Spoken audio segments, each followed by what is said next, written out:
sesuatu. Nah, silahkan kalian duduk di tempat duduk yang sudah saya siapkan. Sebelum masuk ke inti acaranya, gimana kabar kalian pagi hari ini? Pastinya baik-baik saja ya.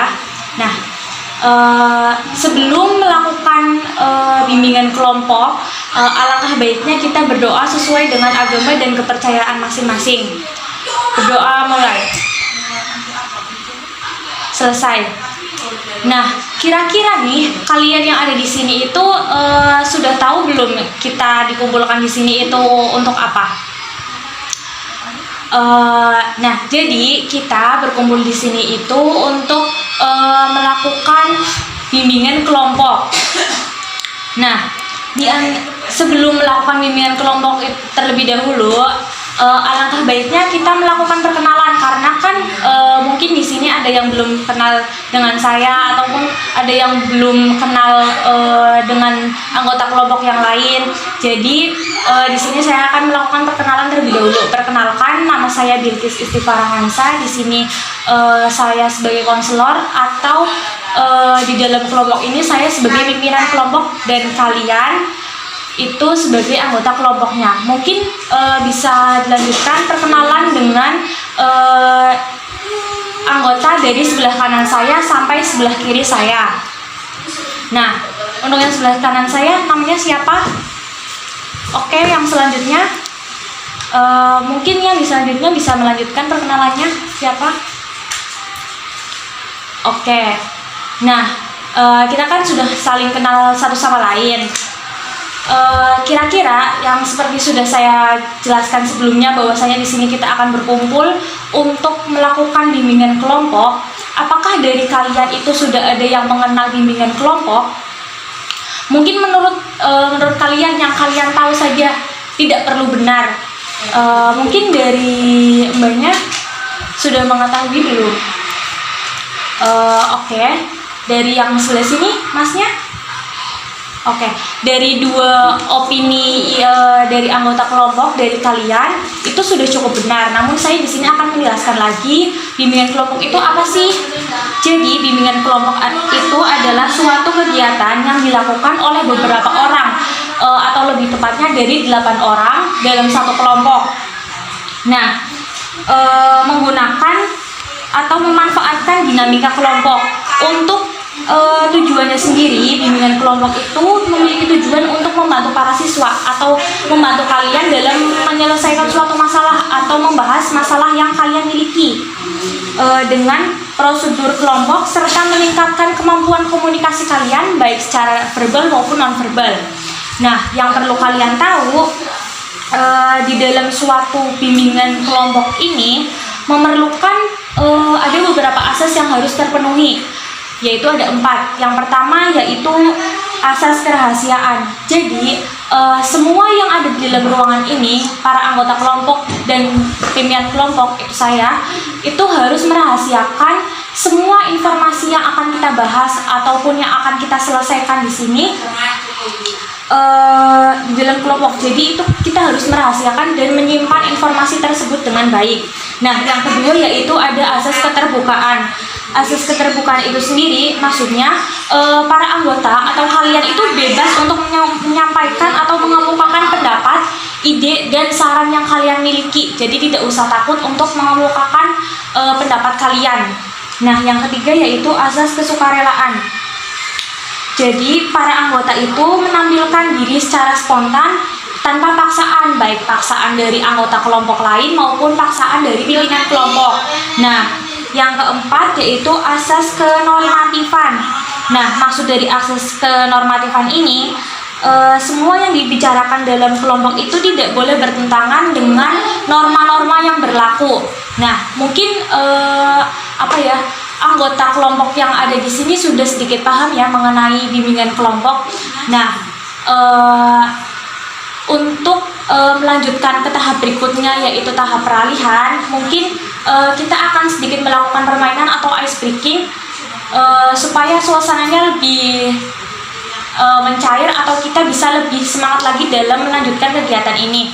Nah, jadi ice breaking yang akan kita lakukan itu eh, ikuti yang saya katakan. Misalkan saya itu menunjuknya hidung, tapi yang saya katakan itu mulut. Jadi kalian harus mengikuti apa yang saya katakan, bukan yang saya pegang. Nah, mungkin sudah paham ya. Jadi kita langsung praktekkan. Pegang telinga, terus pegang mata, terus pegang mulut. Nah, kayak gitu contohnya ya. Jadi kalian sudah paham ya. Untuk selanjutnya, ini tahap pembentukan sudah selesai dan kita akan beralih untuk tahap peralihan. Jadi saya akan mengajak kalian untuk menyepakati berapa lama bimbingan kelompok ini akan dilaksanakan. Apakah 40 menit ini cukup? Oke, kita sepakati. Jadi pertemuan kali ini akan dilaksanakan selama 45 menit. Nah, untuk menuju ke tahap selanjutnya, saya akan menanyakan kepada kalian apakah kalian sudah siap untuk melanjutkan ke tahap selanjutnya. Oke. Nah, sekarang pada tahap kegiatan ini saya di sini akan membahas tentang motivasi belajar. Tentunya kalian sering merasa kesusahan atau mengalami motivasi belajar yang menurun. Nah, faktor-faktor yang biasanya kalian rasakan itu apa saja? Mungkin bisa dari Mbaknya terlebih dahulu, faktor apa saja yang biasa dialami ketika motivasi belajarnya menurun. Oke, dari Masnya mungkin. Oke, satu lagi dari Mbaknya.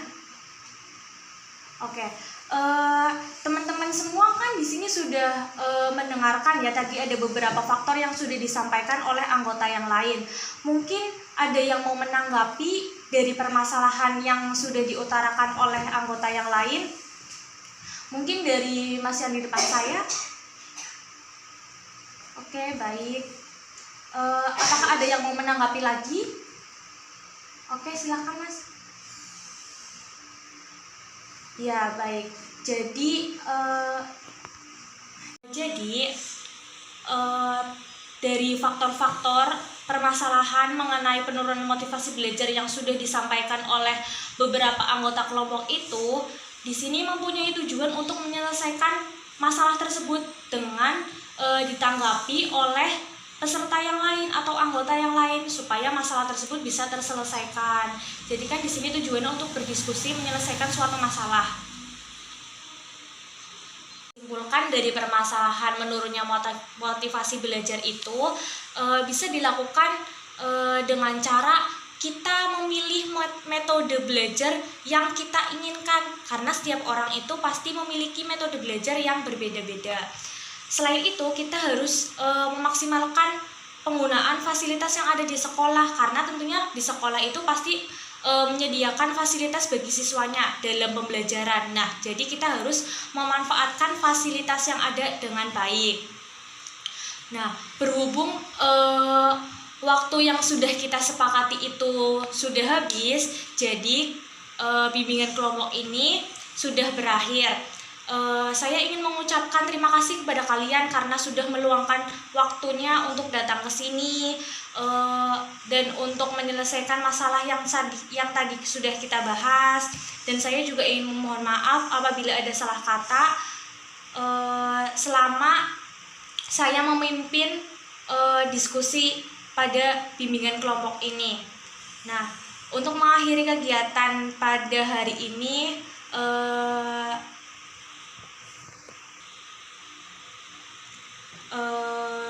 jadi kita akhiri saja bimbingan kelompok pada hari ini. Kurang lebihnya mohon maaf. Wabillahi taufiq wal hidayah. Wassalamualaikum warahmatullahi wabarakatuh.